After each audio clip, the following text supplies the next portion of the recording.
मैं आपके लिए लेकर के आया हूँ कोऑर्डिनेट ज्योमेट्री 10th क्लास का। इसका मैंने एक पहले भी वीडियो बना चुका हूँ, मगर ये मेरा दूसरा वीडियो है जिसमें मैं आपको 10th क्लास के क्वेश्चन सॉल्व करके दिखाऊंगा और इसके सारे कॉन्सेप्ट को एक एक करके एक्सप्लेन करूंगा और कुछ ज्यामितीय आकृति होती है उनके बारे में और उनके गुण के बारे में चर्चा करेंगे और सीखेंगे और जानेंगे। तो चलिए स्टार्ट करते हैं। तो सबसे पहले हम आपको एक सूत्र देना चाहते हैं जिसका नाम है दूरी सूत्र। अब ये दूरी सूत्र होता क्या है, तो चलिए देखते हैं। तो पहले मैं बता दूं कि पिछले वाले वीडियो में हमने क्या क्या सीखा था। उसमें सीखा था हमने कि चतुर्थांश में निर्देशांक बिंदुओं को कैसे निर्देशित किया जाता है या बताया जाता है। डायरेक्शन किस चतुर्थांश में कौन सा बिंदु है, कहां कहां प्लेस्ड होगा, उनको रखने के बारे में हम लोग उस वीडियो में सीखे थे। अब यहां हम सीखेंगे कि एक बिंदु की दूरी किसी दूसरे बिंदु से कितनी है या उन दोनों बिंदुओं के बीच की दूरी कितनी है। ये सब जानकारी इस वीडियो लेक्चर में हम सीखेंगे। तो without wasting your time, come to the point. तो चलिए सबसे पहले है आपका कि दूरी सूत्र क्या है। तो दूरी सूत्र के लिए मान लीजिए कि आपका ये क्वाड्रेंट है, ये फर्स्ट क्वाड्रेंट है, सेकंड आपको याद होगा इस तरीके से फर्स्ट, सेकंड, थर्ड, फोर्थ। अब इसमें मैंने बताया था, मान लीजिए कि हमारा एक बिंदु यहां पे है जिसका कोऑर्डिनेट क्या है, x, y है।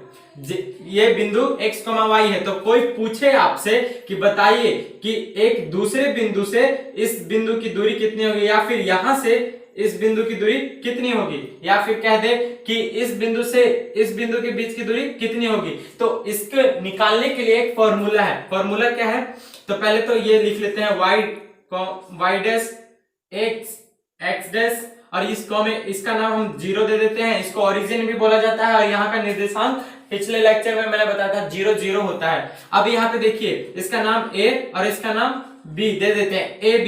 अब पहले सबसे पहले हम o a के बारे में जानते हैं। तो o a क्या है, तो ये हमारा मूल बिंदु है। यहाँ का निर्देशांक फिक्स है, कितना होता है 0 0। इसे मूल बिंदु भी कहते हैं। अब ये इतना तक तो हो गया। तो देखिए a और b, ये भी एक डिस्टेंस है, यानी a से लेकर के b तक के बीच का भी कुछ डिस्टेंस होगा और x से लेकर के y तक का भी कुछ डिस्टेंस होगा। सबसे पहले b का हम एक निर्देशांक बिंदु मान लेते हैं x1 y1।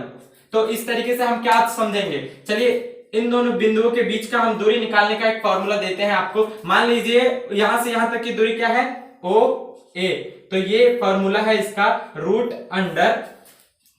Under x square plus y square. अब ये कहां से फॉर्मूला आता है इसको मैं एक्सप्लेन करूंगा। देखिए कैसे आता है। एक्सप्लेन करने से पहले मैं आपको बता दूं कि ये इन दोनों बिंदुओं के बीच का भी दूरी हम निकाल लें पहले। वो कैसे, तो ए बी, इन दोनों के बीच का दूरी क्या होगा, ए बी। तो ए बी बराबर होता है root under x1 x2 plus y1 y2 का होल स्क्वायर। अब ये आप समझ रहे होंगे कि आखिर ये मैंने क्या लिख दिया। तो देखिए कंफ्यूज मत होइए, यहाँ पे x1 x2 नहीं दिख रहा है, कोई बात नहीं है। यहाँ पे x, यहाँ पे x1, तो समझ लीजिए कि कोई x1 है और कोई x2 है। तो इस तरीके से हमने ये वाला फॉर्मूला, और इस फॉर्मूले का नाम ही है क्या, दूरी सूत्र। इंग्लिश वाले बच्चे इसको डिस्टेंस फॉर्मूला कहते हैं, डिस्टेंस फॉर्मूला। एक बात और बता दूं दोस्तों आपको मैं कि कोऑर्डिनेट ज्योमेट्री एक ऐसा चीज है जिसमें हर एक फॉर्मूले का नाम होता है, पर्टिकुलर नाम होता है, जबकि किसी अदर चैप्टर में कोई भी सूत्र या फॉर्मूले का नाम नहीं होता है। वहां पे अपने मेथड से हम लगाते हैं, बट यहाँ पे हर एक फॉर्मूले का नाम होता है। जैसे कि इसका नाम मैंने लिखा दूरी सूत्र, तो दूरी सूत्र समझ में आया। ये फॉर्मूला कब लगेगा, जब ओरिजिन से यानी मूल बिंदु से किसी बिंदु की दूरी ज्ञात करनी हो तब। और ये फॉर्मूला कब लगेगा, जब दो बिंदुओं के बीच की दूरी ज्ञात करनी हो तब। तो ये हमारा विभाजन सूत्र हुआ। इसके ऊपर मैं क्वेश्चन दिखाऊंगा एक, उसके बाद में बताऊंगा। ठीक है, चलिए इन दोनों क्वेश्चन को हम सॉल्व करते हैं। तो मैंने पहले ही बता दिया आपको कि डिस्टेंस फार्मूला क्या क्या है। तो सबसे पहले ये हमारा ओरिजिन है यानी मूल बिंदु, और ये हमारा एक बिंदु है निर्देशांक बिंदु। इन दोनों बिंदुओं के बीच की दूरी हमें ज्ञात करनी है। तो उसको देखिए फॉर्मूला हम लोग मान लिए हम कि ए ओ, पहले तो आपको बनाने से पहले आपको क्या करना होगा, सॉल्यूशन लिखना है, और उसके बाद में आपको बिना सोचे समझे एक ऐसे ही पॉइंट बना देना है, मतलब कि एक ऐसे ही रेखा खींच देना है। मतलब इस वाले बिंदु का नाम हम दे देते हैं 0,0 और इसका नाम दे देते हैं ए और इसका नाम देते हैं बी, और यहाँ पे लिखते हैं 4,3। इस तरीके से हमने लिख दिया। अब दिखाना ये हमें कि हम इन दोनों बिंदुओं के बीच की दूरी ज्ञात करें। तो देखिए, तो बिंदु ए बी, अब root under x square plus में वाई स्क्वायर। ऐसा कब फॉर्मूला लगता है, जब यहाँ का निर्देशांक क्या हो, 0 0 हो। अब यहाँ पे देखिए एक्स स्क्वायर यानी एक्स की जगह पे क्या लिखा हुआ है 4, 4 का क्या स्क्वायर, फिर यहाँ पे क्या है 3, 3 का स्क्वायर। इस तरीके से हम क्या कह सकते हैं, 4 का स्क्वायर प्लस में 3 का स्क्वायर यानी 16 प्लस 9। इस तरीके से रूट अंडर 25, और इस तरीके से बाहर आता है 5 इकाई। समझ में आ गया होगा कि इन दोनों बिंदुओं के बीच की दूरी जो कितनी है, 5 इकाई। इकाई कहने का मतलब कि कोई भी मात्रक, आप सेंटीमीटर में भी ले सकते हैं, मीटर में, किलोमीटर में, कुछ भी आप ले सकते हैं। तो यहाँ पे हमारे पास इकाई नहीं था इसलिए हमने इकाई लिख दिया। तो यहाँ पे ए बी के बीच की दूरी कितनी है, 5 इकाई। अब इसी तरीके से हम दूसरा क्वेश्चन देखेंगे। तो चलिए दूसरा क्वेश्चन देखते हैं। मैं यहाँ पे बना देता हूं। तो देखिए इस डिस्टेंस फार्मूला, इसके लिए सॉल्यूशन लिखा हमने, ये इसके लिए है, सेकंड वाले क्वेश्चन के लिए। तो सबसे पहले देखिए, तो हम मैंने बताया था जैसे वैसे ही कीजिए कि आप पहले एक लाइन खींच लीजिए। लाइन खींच लिया हमने। अब लाइन खींचने के बाद में हमें क्या करना चाहिए, कोमा का नाम देना है, मतलब इन दोनों बिंदुओं का नाम देना है। अपने मन से जैसे भी दे सकते हैं। ए बी नाम दे दिया, अब इसका नाम दे दीजिए 4,3, इसका नाम दे दीजिए 5,7। आपको देने का मन है तो दे। अब देखिए मैंने गलती थोड़ा सा दे दिया। क्या दे दिया गलती, आप 5 ऊपर रहेगा, 4,3 नीचे रहेगा, इसलिए क्योंकि आपको थोड़ा सा फील आ जाएगा। चलिए मैं सुधार देता हूं, 5,7 4,3 ये चीज है। अब इस तरीके से दे दिए तो हमने क्या, इसका नाम ए बी लिखा है। तो ए बी बराबर होता है root under x1 minus x2 का whole square, y1 minus y2 का होल स्क्वायर। इसी तरीके से हम कंपेयर कर लेंगे। कंपेयर कर लेंगे मतलब कि x1 इसको मान लिया, और चलिए आपको दिखाने के लिए नाम ले लेते हैं। x1 इसको मान लिया और x2 इसको मान लिया। आप कोई भी ले सकते हैं, आपको बंदिश नहीं है कि आपको इसी को मानना है, x2 y2 किसी को भी मान सकते हैं। चलिए यहाँ पे देखिए x यानी 5 है, तो x1 में क्या है 5, तो हमने 5 रख लिया, माइनस x2 क्या है स्क्वायर। अब यहाँ पे हमें क्या लिखना है, y1 y2। तो y1 कितना है 7 है, और y2 कितना है, y2 कितना है 3 है, तो -3 का होल स्क्वायर। इस तरीके से हम आगे सॉल्व करते हैं। तो देखिए आगे सॉल्व करेंगे तो इसमें से 5 में से 4 गया तो कितना 1 का स्क्वायर, प्लस में 3 में से तो 4 का स्क्वायर। इस तरीके से सॉल्व करते रहे हम आगे। तो 1 प्लस में 16 यानी रूट अंडर 17 आया हमारा इकाई। ये क्या आया, तो ये देखिए दोस्तों इन दोनों बिंदुओं के बीच की दूरी आई।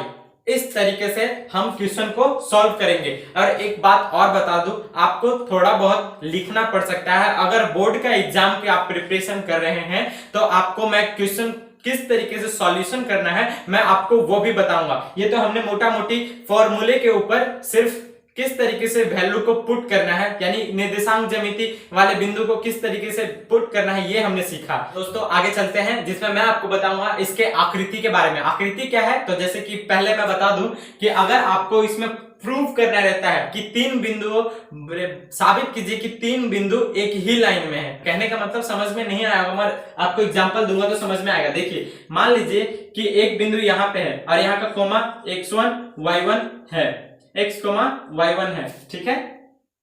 अब एक और बिंदु है, सॉरी a, और यहाँ पे b, अब यहां से थोड़ा सा c। अब साबित करना है x2 y2 x3 y3।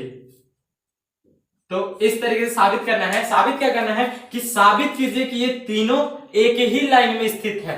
तो इसके लिए आपको क्या करना होगा, आपको इसके लिए ये जानना होगा कि अगर AC एक लाइन है तो किसके बराबर होना चाहिए, AB प्लस BC के बराबर होना चाहिए। मतलब नहीं समझ में आया तो सुनिए, AC इतना बड़ा लाइन है इसको दो टुकड़े में बांट रहा है, कौन? बिंदु बी। तो यहां से लेकर के यहां तक की दूरी और यहां से लेकर के यहां तक की दूरी दोनों को जोड़ देंगे तो AC के बराबर नहीं हो जाएगा? थोड़ा सा फील कीजिए। तो उसी तरीके से हम साबित क्या कर सकते हैं कि ये तीनों बिंदु एक ही रेखा पे है, एक ही रेखा पे है, मतलब एक ही संरेख है। आगे चल के हम और भी बताएंगे इसके बारे में, बट पहले ये एक चीज तो हमारा ये वाला हो गया कॉन्सेप्ट। दूसरा कॉन्सेप्ट है कि आपको पहले से पता होगा कि त्रिभुज हमारे पास तीन तरीके का है, जनरली इसमें आता है। तो वो तीन त्रिभुज कौन कौन सा है? तो समबाहु त्रिभुज, समकोण त्रिभुज और एक है आपके पास समद्विबाहु त्रिभुज। तो सबसे पहले समबाहु त्रिभुज का गुण जानते हैं। समबाहु त्रिभुज का गुण होता है, मान लीजिए कि हमारे पास एक ये समबाहु त्रिभुज है और इसका निर्देशांक बिंदु ये वाला x, y, x1, y1, x2, x2, y2। ये हमारा बिंदु है किसका? A, B, C। और ये त्रिभुज कैसा त्रिभुज है? समबाहु त्रिभुज है। तो समबाहु त्रिभुज का गुण आपको याद होगा, प्रॉपर्टी क्या है कि इसकी तीनों भुजाएं आपस में बराबर होती है। यानी कहें हम तो A से लेकर के B तक की दूरी AB बराबर होगी किसकी? BC के बराबर होगी। और BC किसके बराबर होगी? AC के बराबर होगी। यानी ये तीनों भुजाएं आपस में क्या होगी? बराबर होंगी। तो हम अगर हमसे पूछे कि साबित कीजिए कि ये एक समबाहु त्रिभुज का बिंदु लिखा हुआ है, निर्देशांक बिंदु है, तो हम क्या करेंगे? उसके लिए तीनों बिंदु को एक ट्रायंगल के ऊपर सजाएंगे और सजाने के बाद उनके बीच की दूरी को निकालेंगे और निकालने के बाद हम बीच की दूरी निकालने के बाद में हम उसको इस रो पे रखेंगे। मतलब कि AB की दूरी कुछ निकला, BC की दूरी कुछ निकला और AC की दूरी कुछ निकला और उनको देखेंगे कि क्या एक पैटर्न बन रहा है कि वो दो आपस में बराबर हो रहे हैं। अगर बराबर होते हैं तो वो कैसा त्रिभुज है? समबाहु त्रिभुज है। और अगर बराबर नहीं होता है तो वो क्या होगा? समबाहु त्रिभुज नहीं होगा। आगे इसी तरीके से चलते हैं। एक और है समद्विबाहु त्रिभुज। उसमें क्या गुण है? पहले आपको गुण याद रहना चाहिए। समबाहु त्रिभुज का गुण होता है कि इसके आपस में भुजाएं बराबर होती हैं। बराबर कहने का मतलब कि इसकी केवल दो भुजाएं बराबर होती हैं और एक भुजा बराबर नहीं होती है। तो आपको ध्यान में आना चाहिए कि इसका नाम हम A, B, C दे देते हैं। मान लीजिए यहाँ का कोमा x1,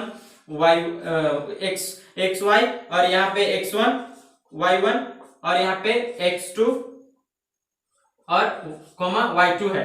अब इसमें क्या नियम है कि आपको इसके अगर दो भुजाएं यानी AB बराबर मिलता है AC के, तो हम कह सकते हैं, डायरेक्ट कह सकते हैं कि ये त्रिभुज जो है वो क्या है? समद्विबाहु त्रिभुज है। आपको अगर बनाने नहीं समझ में आ रहा है तो आप मेरे अगले वीडियो का इंतजार कीजिए, जिसमें मैं आपको इन्हीं सब पर एक एक करके क्वेश्चन बनाऊंगा।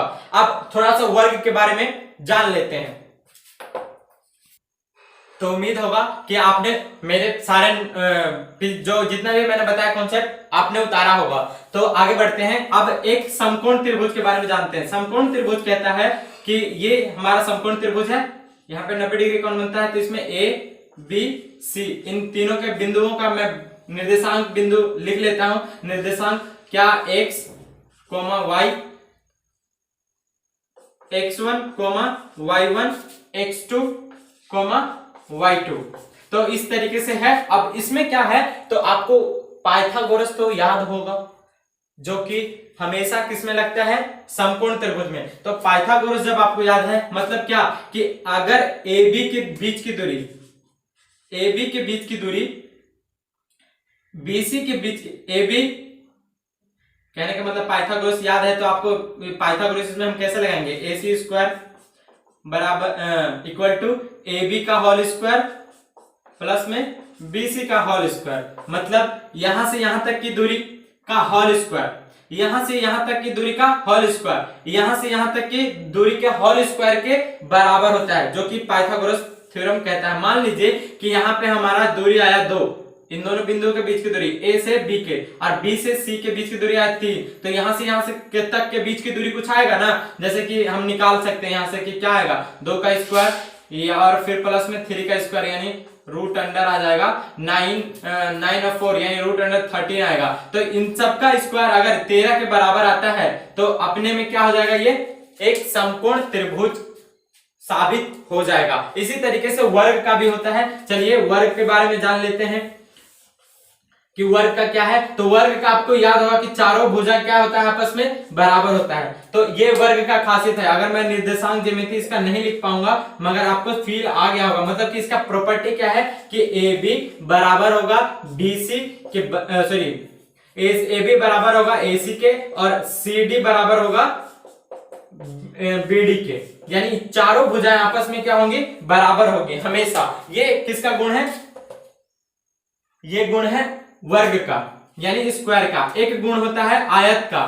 तो चलिए आयत के बारे में भी देख लेते हैं। हम दिखा नहीं पाएंगे आपको इसका भी निर्देशांक ए बी सी, थोड़ा सा फील समझ में आ गया होगा। देखिए पहले इसको क्या है, मान लीजिए कि इसमें आयत का गुण होता है कि आमने सामने की भुजा बराबर होती है, यानी ये वाली भुजा इस भुजा के बराबर होगी, यानी ए बी जो है वो बराबर है किसके, सी डी के। अब क्या है, ये वाली भुजा इस भुजा के बराबर, यानी एसी भुजा बराबर होगी किसके, बीडी के।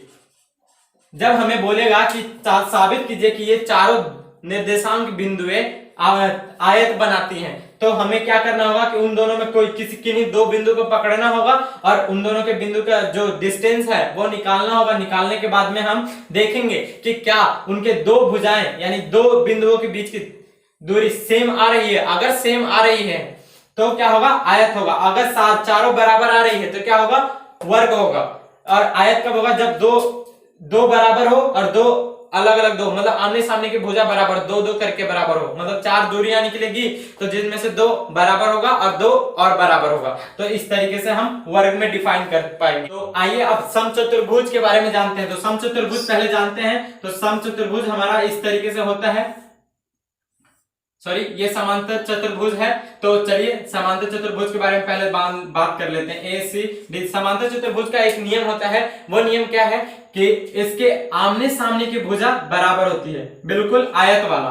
बट वो कैसे हम डिफाइन करेंगे कि ये आयत नहीं, ये समांतर चतुर्भुज है। और ये अंतर क्या है दोनों में, तो अंतर ये है कि इसमें जो विकर्ण होता है यानी ये वाली जो लाइन है और इसके अंदर जो ये वाली लाइन है, आयत में ये दोनों लाइन यानी जो इनके विकर्ण है वो दोनों सेम होते हैं, बट यहाँ पे अलग अलग होता है। मतलब कि यहाँ से लेकर यहाँ तक के जो विकर्ण का दूरी निकलेगा वो अलग आएगा और यहाँ से लेकर के यहाँ तक का जो दूरी निकलेगा वो अलग आएगा। बट अगर आयत होगा तो ये दोनों का दूरी सेम आएगा। थोड़ा सा फील आ गया होगा। तो अब आगे बढ़ते हैं समचतुर्भुज के बारे में। समचतुर्भुज कहता है कि चारों भुजा मेरी बराबर होनी चाहिए। चारों भुजा बराबर मतलब कि ये वाली भुजा इस भुजा के बराबर, ये वाली भुजा इस भुजा के बराबर। अगर नाम लिख दूं तो ए बी सी डी, यानी ए बी बराबर होगा किसके, सी डी के। सी डी बराबर होगा किसके, बी डी के। और बी डी बराबर होगा किसके, सॉरी एसी के। ये चारों भुजा आपस में बराबर होंगी। बट इसमें एक और कंडीशन है। कंडीशन क्या है कि इन दोनों भुजाओं के आपस की जो विकर्ण है वो कभी बराबर नहीं होती है। तो फील समझ में आ गया, जो इसमें है वही इसमें है। और इस तरीके से हम समचतुर्भुज और समांतर चतुर्भुज में अंतर भी बता दिया, और वर्ग में और समचतुर्भुज में अंतर आपको फील आ गया होगा, और आयत में और समांतर चतुर्भुज में आपको अंतर समझ में आ गया होगा। इस तरीके से आप भारतीय भवन का पहला एक्सरसाइज उठा करके बना करके देखिए और मुझे लिंक भेजिए अपना, मतलब कि फोटो खींच के भेजिए कमेंट बॉक्स में, ताकि मैं आपको देख पाऊं, समझ पाऊं। अगर आपने यहां तक वीडियो देख लिया है तो मेरे पिछले वाले वीडियो को भी आप देख लीजिए। और आज के लिए यहीं तक, तब तक के लिए धन्यवाद।